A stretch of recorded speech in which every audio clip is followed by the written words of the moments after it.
Have you ever been in a school, a middle school or a high school, and you've seen posted all over the walls, cell phones not allowed, cell phones kept in your lockers, cell phones should not be seen in this class? Well, I have. As a future educator, I've been in a lot of schools that I have seen cell phones either used very effectively, used ineffectively, or not allowed at all. I believe that cell phones should be allowed in schools because it allows students to access a wide range of educational resources. Students can stay connected at home, and it teaches students responsibility and organization.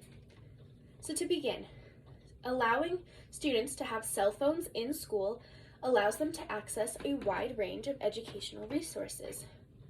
So according to Connect Us, scienceandliteracy.org, Pierce Public Schools, and Education Week, cell phone use in schools is beneficial due to these online resources, such as online scavenger hunts, online microscopes, polling applications, and other articles. It also allows students to find information faster than if they were to just use a textbook. If all a student needs is a date or a name really quickly, leafing through a textbook is going to be a lot longer and a lot more time consuming than just, oh, let me Google it quick, here's the answer, write it on the paper, done, over, put it back away. Second, it's also helpful as a calculator. So another educational resource is the calculator. This is helpful for two reasons. One, a lot of schools do not have the budget to have a calculator for every member of a math class for all of the classes. So oftentimes what you'll see is a school set or a classroom set of calculators. This is great for in-class. Students get to learn how to use the calculator while they're in that school, while they're in the classroom. Maybe during a study hall they can go and borrow it, but when they leave that building, that calculator stays. So now, most likely, what are these high school and middle school students using? Their phones, this thing right here. The problem with that is that the calculator on the phone is set up completely different than the scientific calculators that they would use in the classroom. I know this happened to me, and sometimes I would have to Google or spend 15-20 minutes just figuring out where the cosine button was, how to do a tangent, how to do a square root, things like that on the classroom calculator I would do, 2 seconds done because we were taught it. Now I'm on this different calculator and I don't know what to do. A lot of students experience that, and what would be helpful is to use the same calculator that they're using at home in school, so teachers can help them figure out how to use it so that they don't need that help at home. Next, another educational resource are different types of assessments. So teachers can check for understanding by using applications like Kahoot or Quizzes to do little quizzes, formative assessments, summative assessments with the use of the phone so that they can check for understanding. So a teacher does a 10-question Kahoot, students come on, they go to the app, they put the code in, 10 minutes, done. Teacher knows if they can move on or if they need to recover stuff. Another thing is creating their own videos. Teachers and students can create videos for educational use.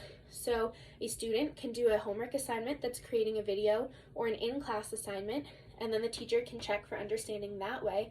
And the teacher can also create a video, add questions in, and deploy it if there's a substitute or a situation like COVID where a school is shut down or a snow day, and the teachers can deploy these for students to use at home, but they need to learn how to do that, and that's what happens in school. They cannot learn how to find your ed puzzle or find your video on their phone if they've never done it before. Next, allowing cell phones in schools allows students to check in at home. Pierce Public Schools, Connect Us, and Education Week all state that students are fearful to come to school due to a spike in school shootings. So having a cell phone on them puts their minds at ease that they can contact emergency services or a trusted adult if an emergency were to happen. Connect Us and Education Week also says that having the communication between student and parent is beneficial, especially in the case of a parent being late to pick a student up, a student needing a ride home or not needing a ride home, and finding that out in the middle of a school day, etc. It helps calm anxiety.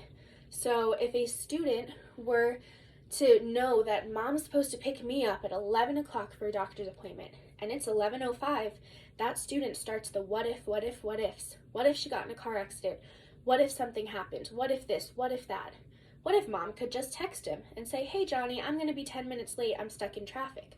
Now, all of a sudden, that student, anxiety is gone and they can just listen to the lecture, do the assignment, whatever, and not have to worry about why is mom late? What is happening? What is going on?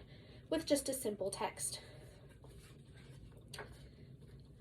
Education Week, Pierce Public Schools, and scienceandliteracy.org also state that students need to learn how to be responsible with their cell phones and learn how to use them to make their life easier. So they need to learn how to be responsible and how to organize their lives with their cell phone. Education Week says that experts say it's better to keep cell phones in school and help train students to use them responsibly instead of banning their use. Brian Toth, a superintendent of St. Mary's School District, says, it's just common, everyday practice to have a cell phone. Principal Brian Jones, says they've got to learn how to self-regulate once they leave us.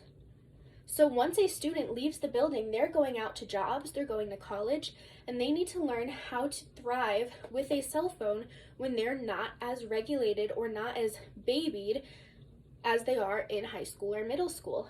They need to learn how to use a cell phone because it's going to prepare them for future jobs, according to scienceandliteracy.org.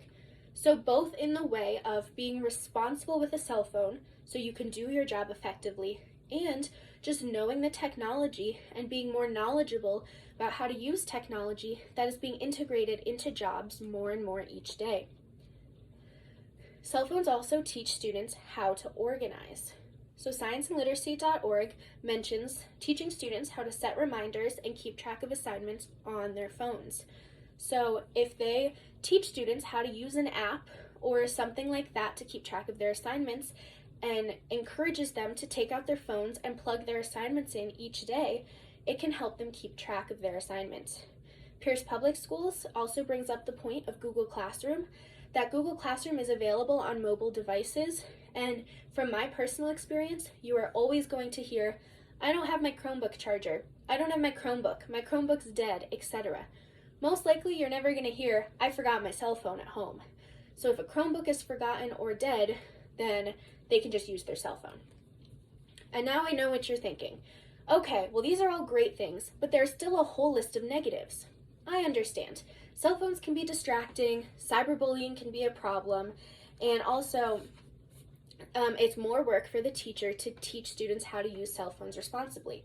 But I can just sum this up very easily. Teaching students how to use phones responsibly and appropriately will help eliminate distractions and cyberbullying, as well as if the teacher puts in the work in the beginning, then it's easy all the way through. So to conclude, cell phones should be allowed in schools because it allows them a wide range of educational resources. They can connect to people at home, and they can also learn how to be responsible and organized with it. Cell phones are not going away. We need to teach students how to use their phones respectfully so that they can succeed in the real world.